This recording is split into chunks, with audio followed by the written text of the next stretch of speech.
Salut à tous et bienvenue pour cette nouvelle vidéo où je vous parle de mes ordinateurs, parce que l'on m'a demandé plusieurs fois combien j'avais d'ordinateurs, lesquels sont-ils, etc. etc. Alors voici comment répondre à cette question. Voici les deux ordinateurs déjà pour commencer avec lesquels j'ai l'habitude de faire mes vidéos, non pas le montage bien entendu, mais seulement l'enregistrement audio. Celui-là permet d'enregistrer ici les vidéos que je fais, disons, face caméra avec son micro interne. Alors si vous trouvez que la qualité est pas forcément géniale, c'est cet ordinateur qu'il faut blâmer pour ça.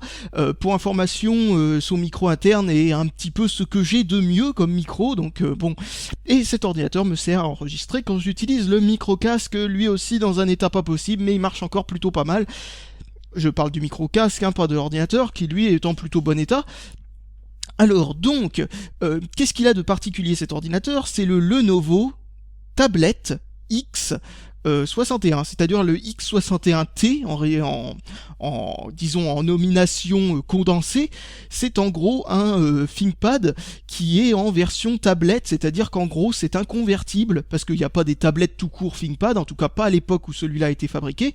C'est un Core 2 Duo à 2,6 GHz, un truc comme ça, enfin bon, ou peut-être moins, je ne sais plus exactement. Enfin bon, en tout cas, sa particularité c'est ça, regardez, on peut tourner l'écran, et ensuite le replier sur le dessus du clavier, ce qui fait qu'il ressemble à cet ordinateur-là, c'est-à-dire en gros à une sorte de tablette que l'on peut ensuite transporter comme on veut, une tablette quand même assez lourde et assez grande, mais voilà, ça c'est plutôt pas mal, et surtout ça fonctionne avec un stylet. Attention, je vous le sors de l'autre ordinateur, qui se slide donc sur le côté dans un petit compartiment. Donc avec un stylet Wacom, c'est-à-dire en gros c'est exactement comme si c'était une tablette graphique associée à l'écran, donc du coup on peut dessiner de manière très précise, etc. Ça ne détecte pas là où on pose ses doigts, ça détecte seulement le stylet, donc du coup on peut facilement poser son coude et puis dessiner directement comme ça sur l'écran, et ça marche hyper bien. Bon, étant donné que moi je suis pas vraiment un graphiste, ça me sert pas à grand chose, mais je voulais en faire cadeau à Paul contre son ancien ordinateur, mais bon bref, Paul est pas venu ici depuis un petit moment et la dernière fois il a complètement oublié, donc c'est pas grave. Donc qu'est-ce que je voulais dire à ce propos? Oui, donc voilà, c'est une petite tablette sympatoche, et c'est un ordinateur particulièrement puissant et particulièrement pratique. Peut-être son seul défaut, mais bon, ça c'est que pour certaines personnes, parce que moi je trouve que c'est une qualité. Son défaut, c'est qu'il a pas de touchpad, il a juste cette espèce de chose pour pouvoir déplacer le pointeur si on n'utilise pas le stylet, parce que le stylet en gros il ne fait pas qu'une seule chose, vous savez, c'est pas un stylet du style où il faut cliquer et hop ça déplace le curseur. Là on peut déplacer le curseur sans avoir appuyé, il traque le point quoi en fait, et on voit le curseur se déplacer. Je vous verrai rien sur la vidéo mais c'est pas grave. En tout cas c'est deux très bons ordinateurs. Et pourquoi j'en ai deux? Tout simplement parce que le vendeur de ce truc là sur eBay, qui me le vendait d'occasion pour pas très cher, a essayé de m'arnaquer, c'est-à-dire en gros il disait neuf et tout ça, sans rayures, etc. etc. En fait le premier que j'ai reçu est arrivé avec, premièrement, des rayures, deuxièmement, une batterie qui ne tenait pas la charge pour plus de 1 heure, ce qui est affreux parce que ces trucs-là ont normalement une autonomie de plus de 6 heures, donc c'est assez impressionnant comme c'était n'importe quoi. Et en plus de ça, l'un des deux n'a pas les petits coussinets pour empêcher vous savez, les petits trucs là que vous voyez peut-être pas ici, mais c'est pas grave, enfin en tout cas des petits trucs en caoutchouc qui permettent de faire en sorte qu'une fois fermé, l'écran ne tape pas contre le clavier comme ça pendant le transport. C'est-à-dire qu'en gros le problème c'est que ça ferait du bruit et en plus ça abîme le truc. Donc l'un des deux n'a pas ça, et en plus de ça, l'un des deux a été remplacé a remplacé le disque dur qui était un très bon disque dur de très bonne qualité de chez IBM par un disque dur tout pourri de chez Samsung. Donc franchement là c'était vraiment de la grosse arnaque, mais alors bien profond dans tous les sens quoi.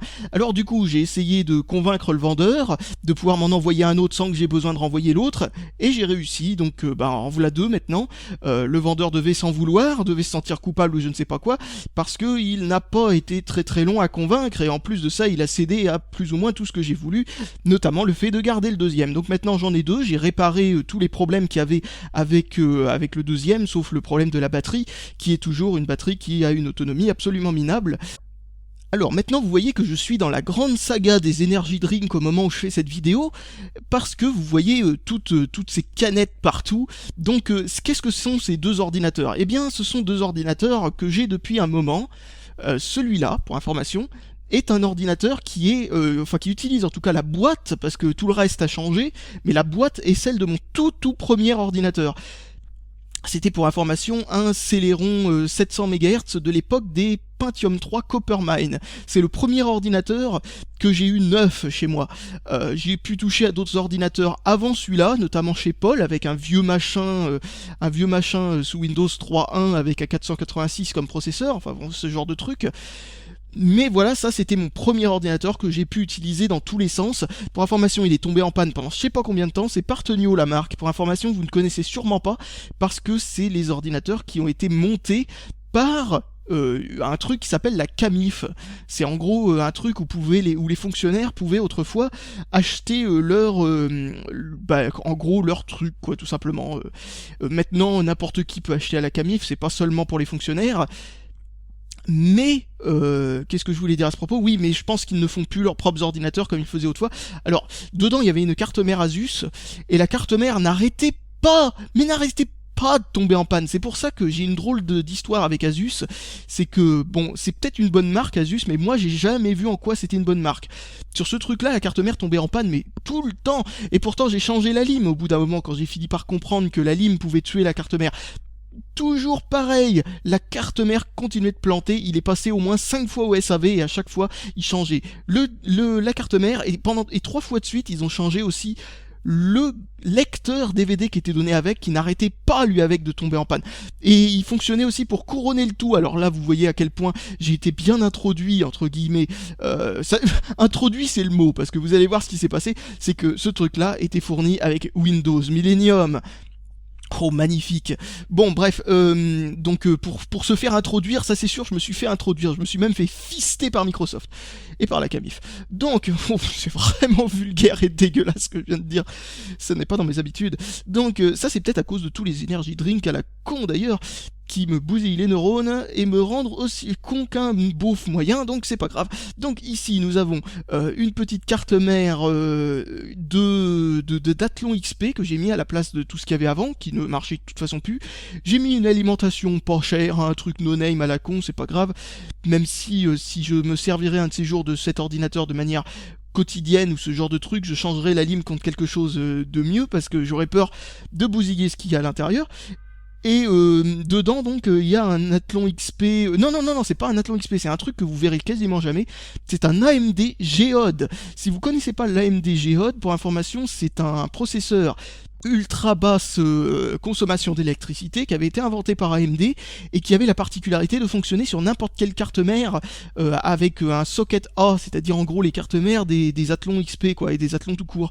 Et donc ça c'est particulièrement intéressant parce que le Geode, comme il consommait pas grand chose, il suffisait de le régler au même voltage que les Athlon XP normaux, c'est-à-dire en gros augmenter significativement le voltage, et ensuite on pouvait, mais de telle manière que ce soit quand même dans les normes tout à fait classiques et normal pour un Athlon XP, vu que c'est exactement le même processeur, il a juste été ils ont juste baissé le voltage et baissé la fréquence pour en faire un processeur basse consommation. Donc on augmente le voltage et ensuite on peut le faire rattraper les meilleurs Athlon XP qui ont jamais existé. Il est sorti un petit peu après l'Athlon 64 le Geode, c'est pour ça que personne l'a vraiment utilisé pour cette méthode là, mais ceux qui avaient besoin d'upgrader une vieille config en socket A quoi, un vieux ordinateur en socket A, ils pouvaient acheter un Geode et l'overclocker sa race, mais un truc de ouf. Et en gros en faire un truc qui... Je sais plus à combien je l'ai overclocké, mais je l'ai pas overclocké du tout au maximum de ses capacités. En tout cas, il peut aller sûrement très très haut, mais malheureusement c'est la carte mère qui atteint sa limite avant. Mais bon bref, c'est pas grave. Et là nous avons un ordinateur de chez Packard Bell. Alors vous voyez sûrement pas la marque, parce que la marque est un peu plus bas et est caché par ce pimento machin chose au gingembre. Donc en gros c'est un Packard Bell, une tour vraiment pas chère, un truc que j'ai acheté neuf dans les 300 € et qui m'a servi pour faire un petit serveur de maison. Maintenant je l'ai changé contre quelque chose qui n'a aucun rapport, c'est-à-dire un petit machin ARM que je vais vous montrer un peu plus tard, voire même tout de suite après. Donc maintenant je m'en sers comme ordinateur qui fonctionne sous Windows 7, tout simplement. C'est mon ordinateur Windows 7, il est pas très puissant, il est vraiment pourri pour les jeux, mais c'est pas grave, il me sert surtout quand j'ai besoin d'utiliser Windows 7 pour une raison ou une autre. Alors celui-là il fonctionne sous Windows 98 pour information, je m'en sers pour les vieux jeux. Voilà, donc je pense que j'ai plus rien de spécial à ajouter là-dessus. Ces deux ordinateurs fonctionnent aussi sous Linux, celui-là sur Ubuntu, la dernière version d'Ubuntu classique, et celui-là sur Lubuntu. Ensuite, on passe à un autre ordinateur, et cet autre ordinateur, vous verrez une vidéo plus complète sur celui-là un de ces jours, car je l'ai trouvé dans une poubelle. Alors il est caché ici, derrière tous ces trucs. Je vais pas tout déplacer pour pouvoir vous le montrer un peu plus en détail, surtout que vous y voyez sûrement rien parce que c'est tout noir. C'est un ordinateur de chez IBM que j'ai trouvé dans une poubelle, un Pentium 4 Northwood, c'est-à-dire les meilleurs Pentium 4. C'est là où les Pentium 4 ont commencé à presque ressembler à des processeurs qui étaient une bonne idée, alors que ensuite quand ils sont passés au Prescott, c'est devenu les processeurs les plus mauvais et les plus mal conçus qui ont jamais existé. Et ceux d'avant le Northwood, c'est-à-dire le Worcester, il me semble, si je dis pas de conneries, enfin, en tout cas ça commence par un W, eh bien était un truc qui coûtait plus cher qu'un Pentium 3, qui avait des fréquences plus hautes qu'un Pentium 3 et qui de toute façon était moins puissant qu'un Pentium 3. Donc c'était une vraie catastrophe. Le Northwood, c'est le seul Pentium 4 qui a vraiment à mon avis sa place dans l'histoire comme étant un bon processeur avec un bon rapport qualité-prix. Je lui ai mis 2 Go de mémoire vive parce que quand je l'ai trouvé dans les poubelles, il avait pas du tout de mémoire vive donnée avec, et les seuls trucs que j'avais, c'était 2 barrettes de 1 Go si je voulais avoir le dual channel, parce que si je mets qu'une seule barrette, bah j'ai pas le dual channel, ce qui baisse un tout petit peu ses performances, mais pas de grand chose. Donc voilà, c'est un petit PC sympathique, et au-dessus vous avez un écran cathodique qui est sympatoche, il prend pas trop de place. Et pourquoi j'ai mis un écran cathodique ici? Bah tout simplement parce que c'est le genre d'ordinateur où on peut mettre un écran par-dessus et qu'on peut mettre des trucs qui pèsent lourd par-dessus. Donc pas de problème, j'ai mis un écran cathodique. De toute façon, si j'avais pas mis un écran cathodique, ça aurait gâché de la place dans la profondeur dans la profondeur du meuble. Donc du coup, parce que l'autre truc de toute façon a aussi sa longueur, hein, donc voilà. Donc si j'avais mis un écran plat par-dessus, ça aurait été con, donc comme j'ai encore quelques vieux écrans cathodiques, celui-là a été trouvé dans une poubelle d'ailleurs lui avec, et bah du coup ça fait le combi poubelle avec de très très bonnes performances et un écran tout à fait convenable. Donc, enfin, de très bonne performance, disons pour le prix, parce que 0 €, ça c'est rare d'avoir de bonnes affaires de ce genre. Alors, vous voici dans ma zone ARM. Alors, la zone ARM, pourquoi? Bah parce qu'il y a la Freebox, notamment. Il y a aussi ce petit bidule, qui est le routeur Wi-Fi que je vous ai montré l'autre fois, qui est un vrai petit PC. Comme vous avez vu, je lui ai ajouté une petite clé USB sur le côté. Ça permet, parce que vous savez, dedans, il y a très très peu de mémoire dans ces trucs-là. Il y a pour information, il me semble que c'est que 1 MO pour installer des programmes. Donc en utilisant une clé USB, eh ben, on peut augmenter la mémoire pour installer des programmes, etc. Pour augmenter les capacités de ce truc-là, autant qu'on veut. Donc du coup, eh ben, en rajoutant cette clé USB, je vais ajouter des fonctions partage de fichiers, etc. etc. Et mon projet, c'est de plus tard, et j'en ferai une vidéo, de plus tard pouvoir ajouter, vous savez, un décupleur de ports, pour pouvoir mettre 2 ports USB au minimum, et ensuite brancher et un disque dur et la clé USB. La clé USB permettrait de contenir le reste du système d'exploitation, et un disque dur qui serait régulé, c'est-à-dire qu'en gros il s'éteindrait quand on n'en a pas besoin de lui. Donc du coup c'est pour ça que j'ai pas mis la partition système sur le disque dur, parce que ça l'empêcherait de s'éteindre pour avoir plus de silence et plus d'économie d'énergie. Et donc ce petit machin va pouvoir servir à ça. Donc vous voyez, maintenant j'ai plus besoin d'ordinateur comme j'avais acheté là. L'ordinateur a seulement 300 € là. Pour information, il était à 350 € avec l'écran et le clavier, donc et la souris d'ailleurs. Donc voilà. Et puis il avait pas mal de pièces qui m'intéressaient, notamment un disque dur 650 Go. Donc du coup ça c'était plutôt un bon prix pour tout ce que je pouvais faire avec. Donc du coup, je m'en suis pas mal servi de cet ordinateur. D'ailleurs, je l'ai un peu démantelé parce que son lecteur DVD et son disque dur se sont retrouvés dans mon vrai ordinateur de montage, parce que ça me permettait d'avoir plus d'espace de stockage. Et le lecteur DVD est retourné dans cet ordinateur maintenant, mais autrefois il me servait tout simplement à avoir un graveur DVD qui fonctionnait, parce que le mien a été en panne pendant un petit moment. Bon, ça c'est vraiment de l'anecdote qui sert à rien, c'est vraiment 3615 My Life, mais bon, c'est pas grave. Donc la boîte en bas là de Quality Street, là ici là, ça c'est juste pour déconner, je sais pas ce que ça fout là. Il faut savoir que c'est un peu le bordel chez moi, hein, de toute façon. Donc c'est pas bien grave. Alors juste à côté vous avez un meuble blanc là, comme vous voyez, à l'intérieur il y a plein de petites pièces d'ordinateur, etc. C'est pas particulièrement intéressant pour vous. Alors, vu d'ici, vous n'y verrez quasiment rien, mais ce truc-là, là, dans le noir, faudrait que j'essaye de trouver un petit peu de lumière.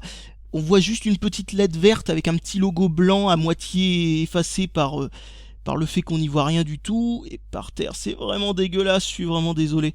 Et donc ça c'est un Seagate GoFlex Home. Pour information, c'est un truc qui est ce qu'on appelle un NAS, c'est-à-dire en gros un périphérique de stockage en réseau. Donc en gros c'est un disque dur de 2 téraoctets qui est relié au réseau pour pouvoir stocker toutes sortes de conneries. Donc ça c'est pratique pour partager des trucs entre les ordinateurs. Il servira en fait à la même chose que ce truc là mais sur un deuxième disque dur en fait. Et je l'ai hacké pour faire fonctionner Debian dedans, à la place du Linux très limité qu'il y avait dedans à l'origine. Et j'en ai fait un vrai petit serveur qui fait même serveur web. Donc voilà, c'est un petit processeur ARM qu'il y a là-dedans avec 256 ou 128, je sais plus, MO de mémoire vive, ce qui est considérable pour une si petite machine. Donc du coup, on peut lui faire beaucoup de choses. Ce truc-là, pour information, n'a que 32 MO de RAM, ce qui lui permet de faire pas forcément beaucoup de choses à la fois, même si ça en fait quand même une machine qui a beaucoup de RAM.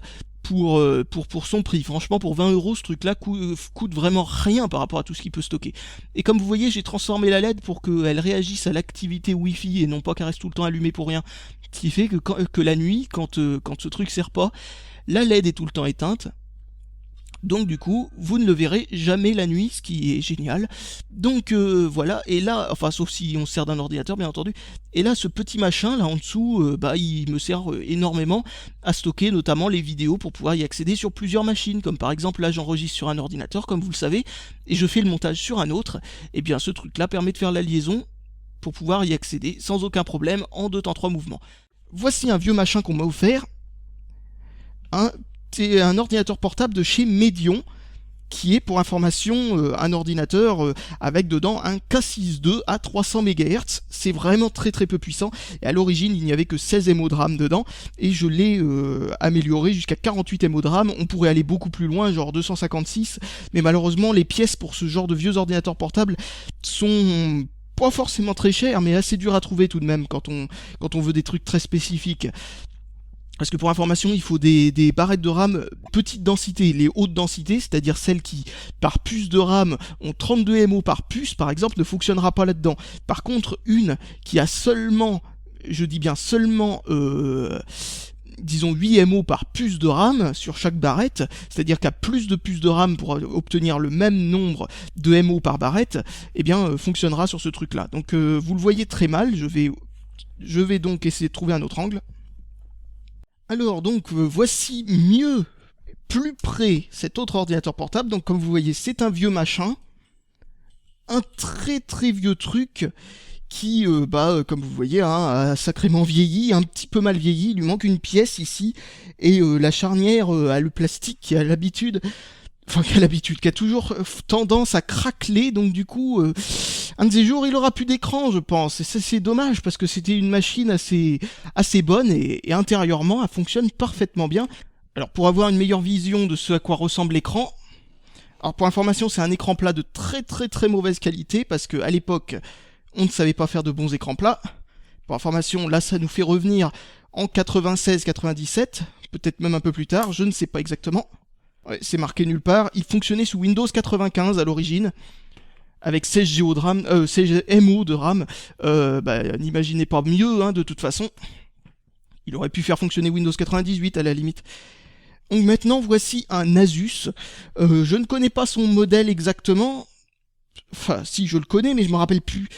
Où c'est que c'est marqué? Ah, si, c'est là. C'est un Asus A8000, mais c'est la version AMD, parce qu'il y a eu une version Intel aussi. La version Intel est à préférer à la version AMD. La version AMD, pour information, c'est pas parce que c'est AMD que c'est mal. D'ailleurs, tiens, tout le monde me taxe de pro AMD ou je ne sais pas quoi depuis quelques temps. Je ne sais pas exactement pourquoi, même si je comprends un petit peu. C'est parce que disons que j'ose dire mon opinion sur les FX, c'est-à-dire une opinion qui n'est pas si mauvaise que ça. Et j'ose aussi dire mon opinion sur le tout dernier processeur d'Intel. Ouh là là, dis donc, putain c'est grave. Maintenant on n'a plus le droit de dire ce qu'on pense et ce qui est la vérité. Donc vous voyez un très grand écran. Et en plus cet écran est de très bonne qualité. Niveau écran Sony, c'est juste assez impressionnant. Sinon, pourquoi pas la version AMD? Tout simplement parce que le chipset qui est dedans, pas le processeur AMD, le processeur AMD est tout à fait convenable, même si les processeurs Intel de l'époque avaient de bien meilleures autonomies que les processeurs AMD. Les processeurs AMD de maintenant sont tout à fait convenables, sauf sur le segment haut de gamme sur les ordinateurs, mais je pense qu'ils font plus d'ordinateurs portables haut de gamme maintenant chez AMD, donc du coup...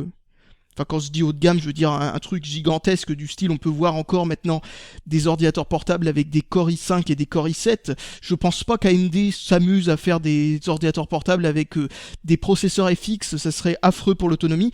Mais bon voilà, donc le Thurion 64 était très convenable, AMD avait fait pire comme processeur au niveau autonomie, mais c'était quand même beaucoup moins bien que ce que faisait Intel. Mais le problème n'est pas là, le problème il est au niveau du chipset SIS. Si vous connaissez la marque SIS, eh bien je pense que vous avez vraiment beaucoup de mauvais souvenirs avec cette marque. Pour information, c'était la marque du chipset de l'ordinateur où j'ai eu plein de problèmes avec une carte mère Asus dont je vous ai parlé juste avant. Bah, celui-là, il est de chez Asus, cet ordinateur.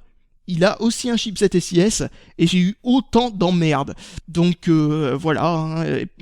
Pourquoi une marque aussi bonne qu'Asus s'emmerde à acheter des trucs de chez SIS? Je comprendrai jamais. Si on veut garder une bonne image de marque, faut pas tolérer les trucs de merde que font les autres marques quand même. Faut essayer de proposer à ses clients que des trucs de qualité, même si ça veut dire que on vend un tout petit peu plus cher que la concurrence.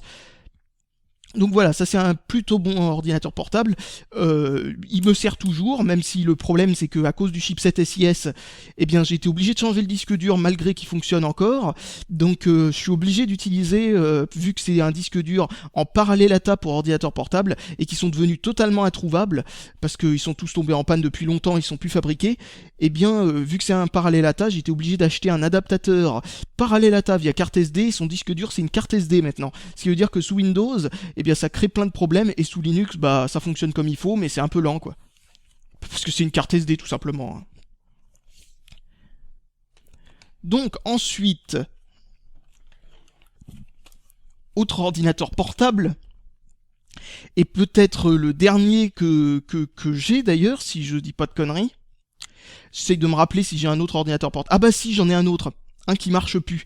Donc voilà, alors cet ordinateur portable, c'est un Dell, un très bon ordinateur portable de chez Dell. Seul truc, c'est que contrairement à Asus, il accuse un peu de l'âge. Le Asus est un peu plus vieux encore d'ailleurs, donc c'est pas, il n'y a pas d'excuse au niveau de ça.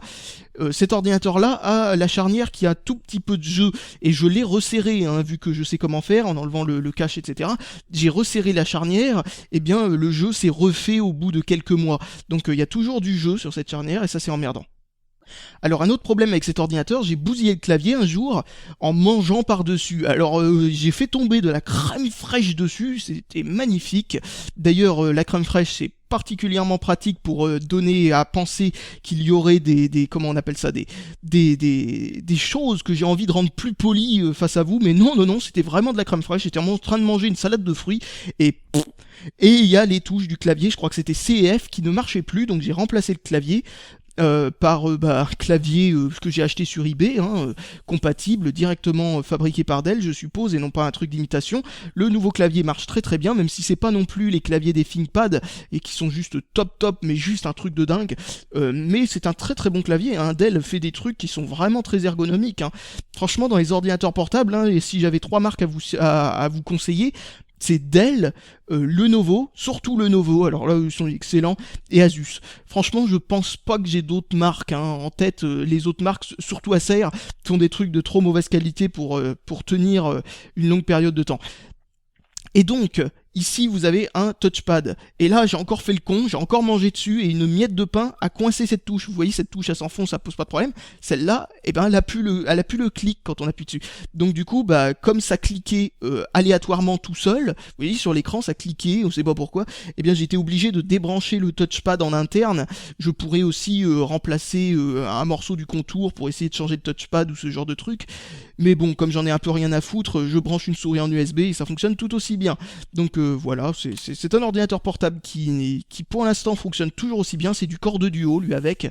C'est pas un Thurion ou ce genre de conneries. Il est un tout petit peu plus puissant que les deux ThinkPad, étant donné que les ThinkPad sont sortis à peu près à la même époque, mais ont besoin de consommer un peu moins, étant donné que ce sont des ordinateurs plus fins, qui donc doivent chauffer moins, et en plus de ça, vous savez, le format tablette et tout ça, on s'attend à une bonne autonomie. Alors ce truc-là, donc, a une autonomie qui est excellente, parce qu'il a une batterie gigantesque, comme vous la voyez.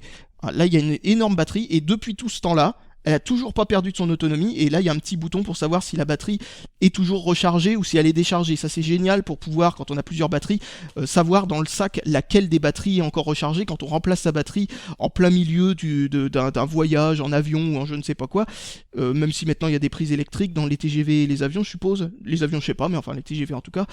Et donc ça c'est absolument excellent d'avoir ça, et il a une autonomie de 6 heures encore aujourd'hui. Et d'ailleurs avec les nouvelles générations du noyau Linux qui sont de plus en plus économes en énergie, grâce à Android notamment qui utilise aussi le noyau Linux, eh bien cet ordinateur a gagné en autonomie au fur et à mesure des années. Il n'a pas baissé, la batterie elle tient moins la charge qu'avant, mais l'autonomie effective est passée de 4h30 quand je venais juste de l'acheter à maintenant 5h30, 6h. Donc vous vous rendez compte, si j'avais la batterie qui était toujours neuve, il aurait 8 heures d'autonomie de nos jours. Absolument génial. J'ai bien fait d'acheter l'extension d'autonomie qui coûtait une centaine d'euros de plus quand j'ai acheté cet ordinateur neuf chez Dell.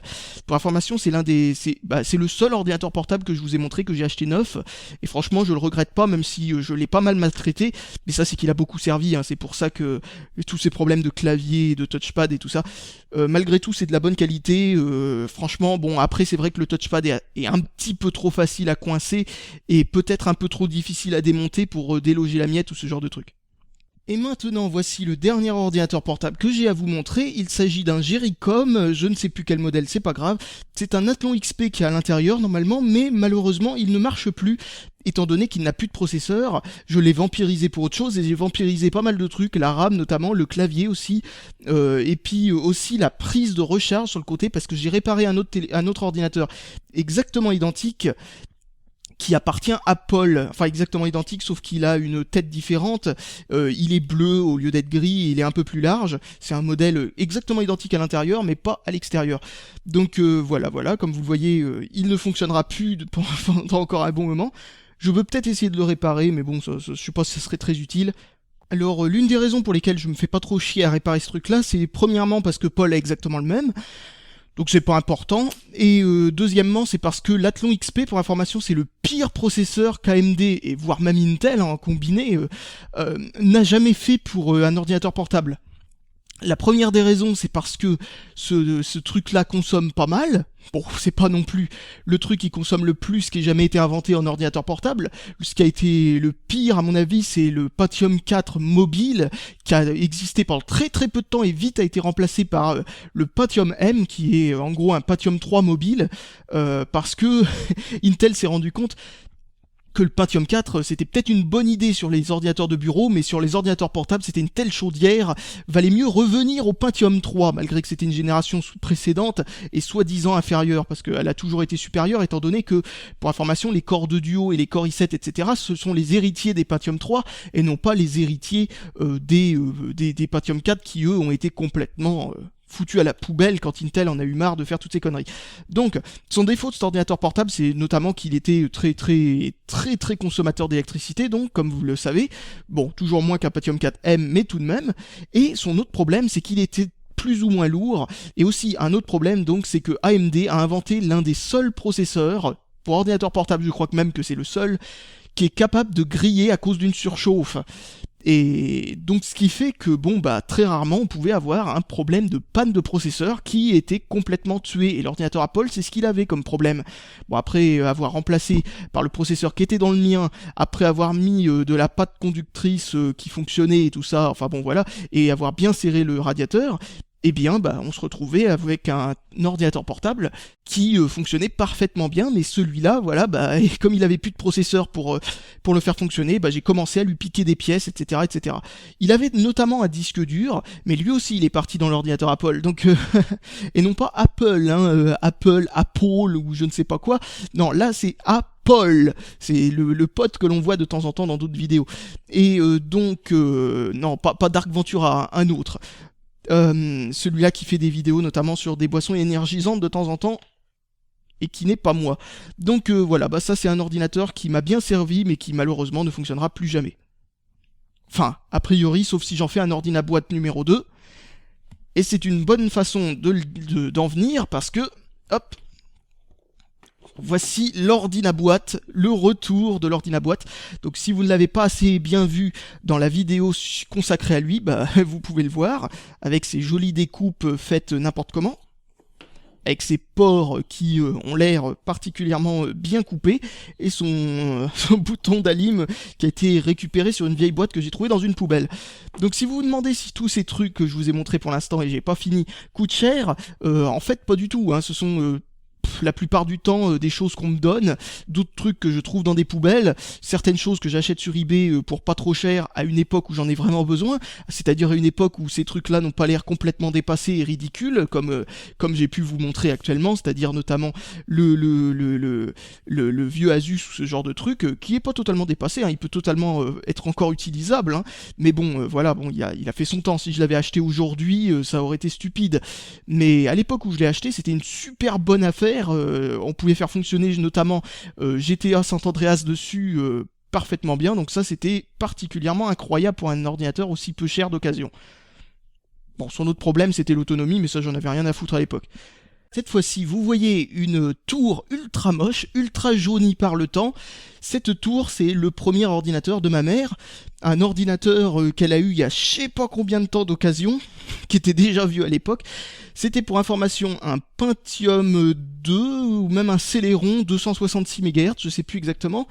Non, c'était un Celeron. C'était un Celeron, mais en cartouche. C'est-à-dire qu'en gros, vous connaissez sûrement pas les Celerons en cartouche, c'est normal, ils ont jamais existé. En fait, c'était une carte mère de Pentium 2, sur laquelle ils ont mis un adaptateur qui transformait un processeur, vous savez, un processeur normal, un processeur en plaque, quoi, en petite plaque, c'est-à-dire ceux qui s'insèrent dans des sockets, quoi.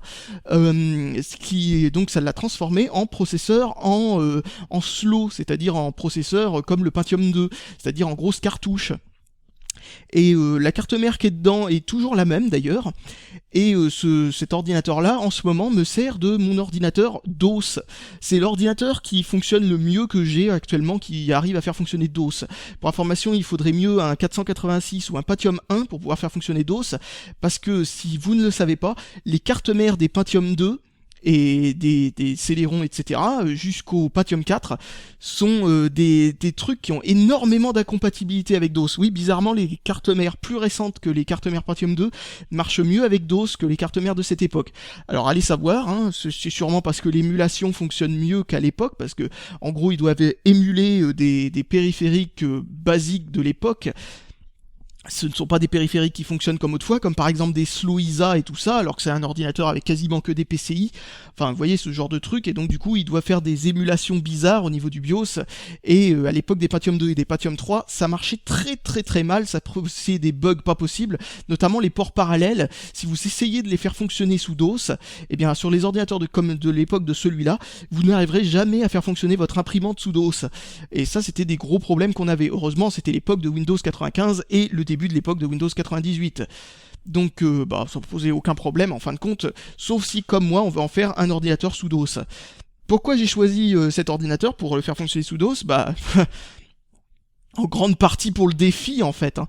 Et puis surtout parce que c'est le truc le moins puissant que j'ai qui fonctionne encore convenablement avec DOS. D'ailleurs, vous pouvez voir que cet ordinateur fonctionne sous DOS avec sa disquette encore dans le lecteur, fièrement arborée, parce que vous verrez jamais ça dans un de mes ordinateurs, une disquette insérée, ou enfin pas insérée, mais en tout cas elle est dedans, parce que vous savez que les disquettes, ils avaient un fameux problème, c'était que si pendant le démarrage la disquette était insérée, l'ordinateur, il ne voulait pas démarrer.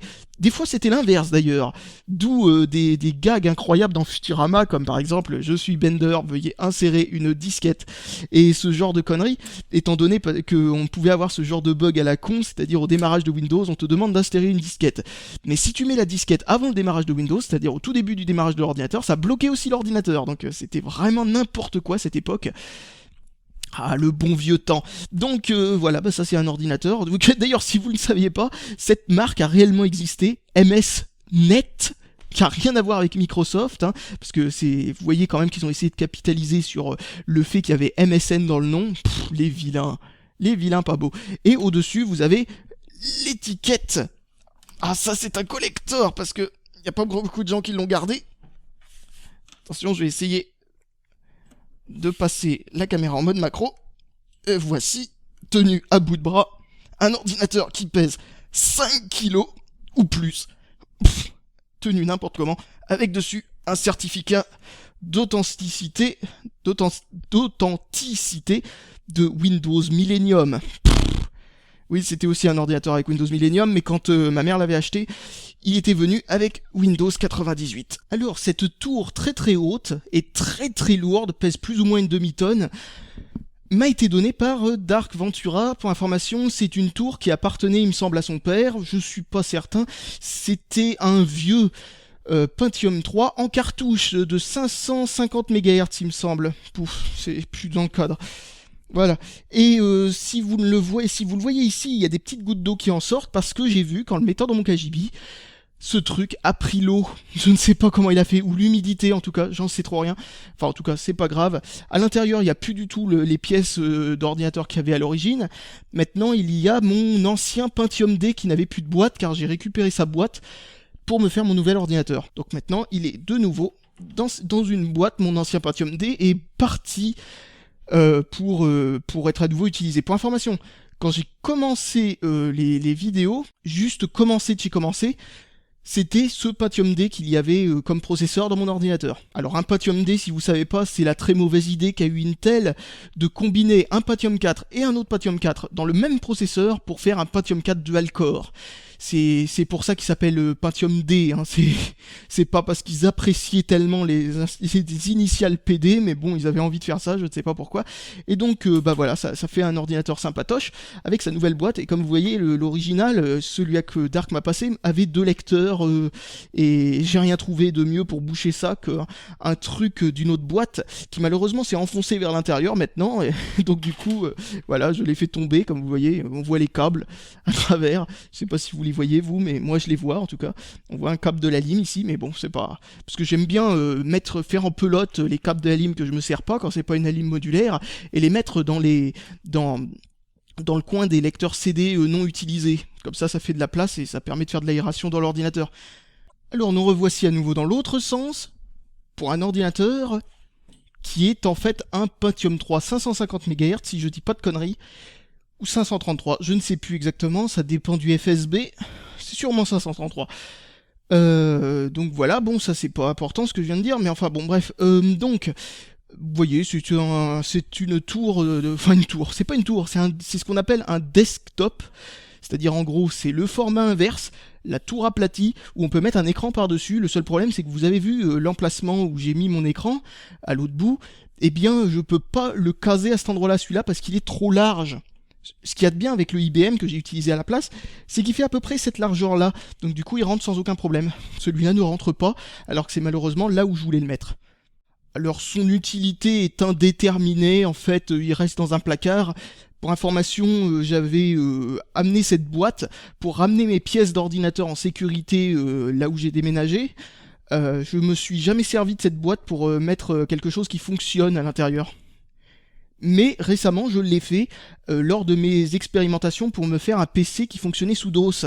Cette carte mère était encore moins coopérante que l'autre pour réussir à faire fonctionner sous DOS, vous savez, les fameuses incompatibilités dont je vous ai parlé d'avant. Donc du coup, j'ai monté cet ordinateur, j'ai essayé de faire fonctionner DOS dessus, j'ai abandonné, et donc voilà, l'ordinateur fonctionne comme ça pour l'instant. Et bon bah on peut faire fonctionner des distributions Linux dessus, hein, il fonctionne convenablement, il a un lecteur de disquette, donc ça peut être sympa. Et il a un graveur DVD, un graveur CD tout court ici, qui fait pas la lecture des DVD. Un graveur que j'ai trouvé dans une poubelle lui avec.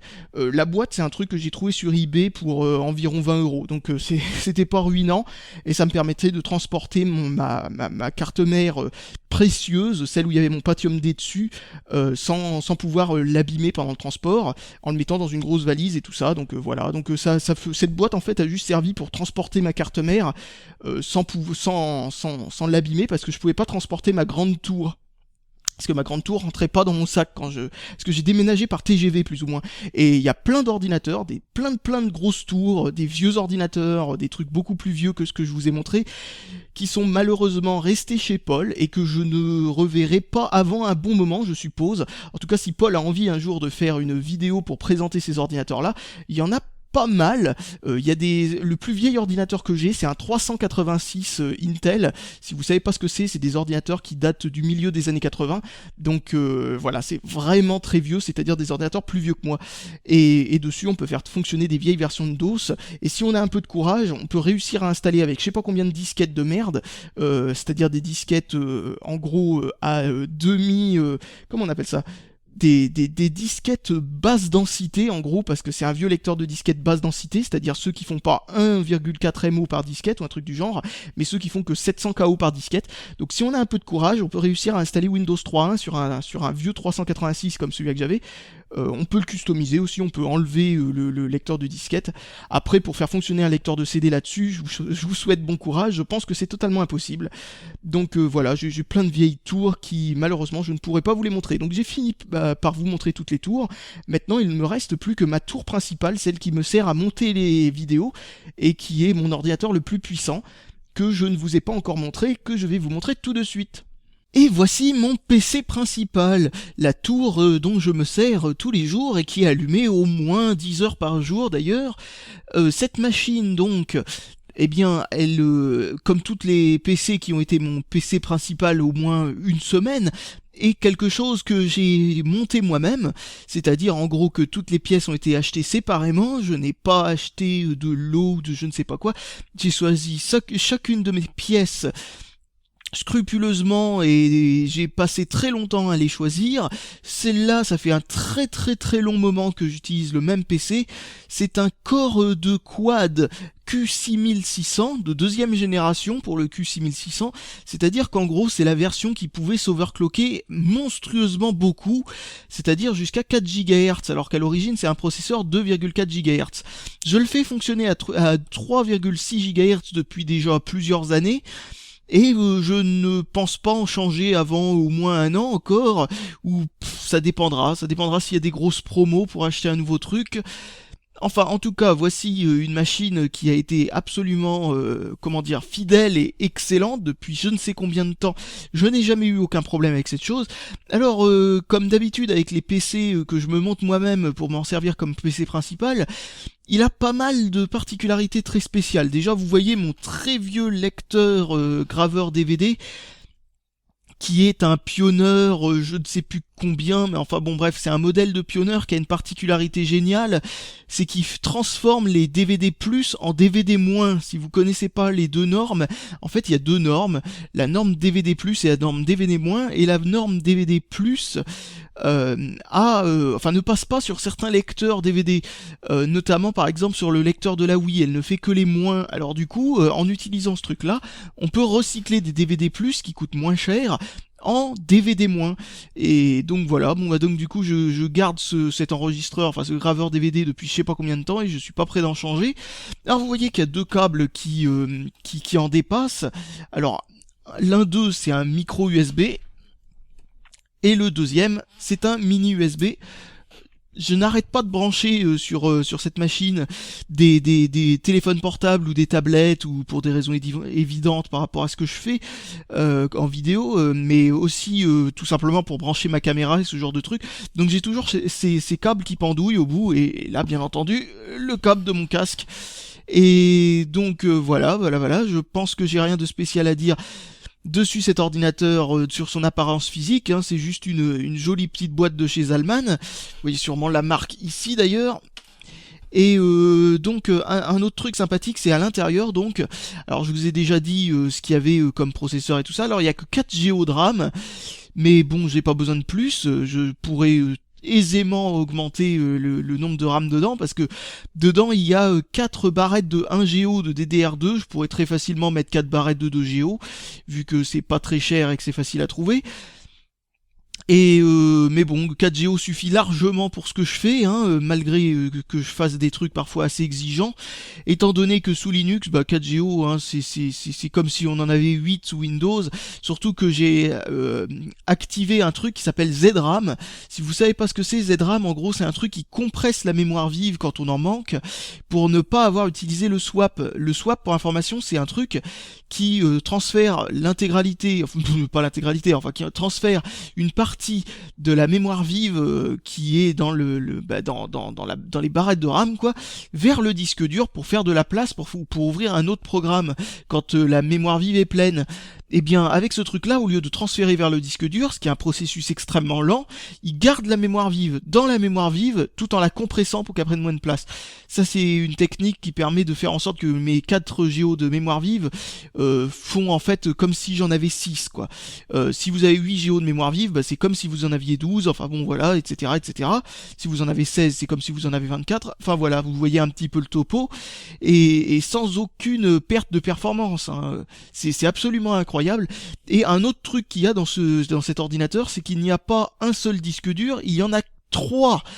Et ils sont en RAID 0, c'est-à-dire qu'en gros les 3 disques durs fonctionne comme un seul disque dur mais 3 fois plus rapide, et le reste de ces 3 disques durs, parce que ça c'est juste une petite partie du disque dur qui est utilisé pour le système d'exploitation, c'est-à-dire en gros 100 Go sur chacun des disques durs est utilisé en RAID 0, et tout le reste des 3 disques durs est utilisé en RAID 5, ce qui fait que j'ai une sauvegarde de données, comme ça si un des disques durs grille, eh bien toutes mes données ne sont pas effacées, au contraire, rien n'a été perdu, il suffit juste que je remplace l'un des disques durs, enfin un disque dur par un autre, et comment dire, tout ce qui a été perdu est reconstitué par rapport à ce que contient les 2 autres disques durs. Si vous connaissez pas le RAID, c'est un truc qui est assez compliqué à mettre en place, mais sous Linux c'est très facile et universel, c'est-à-dire qu'en gros il n'y a pas besoin de pilote spécial pour faire fonctionner le RAID sur un ordinateur ou sur un autre, alors que sous Windows ça dépend de votre carte mère, il faut installer des pilotes, et du coup si vous utilisez ces 3 disques durs sur une autre carte mère, il y a beaucoup de chances que ça ne fonctionne pas sur l'autre l'autre carte mère. Enfin voilà, je crois que j'ai plus rien de spécial à dire là-dessus. Voici l'ordinateur que j'utilise. Pas mal de gens vont me dire que oh c'est un vieux truc, etc., etc.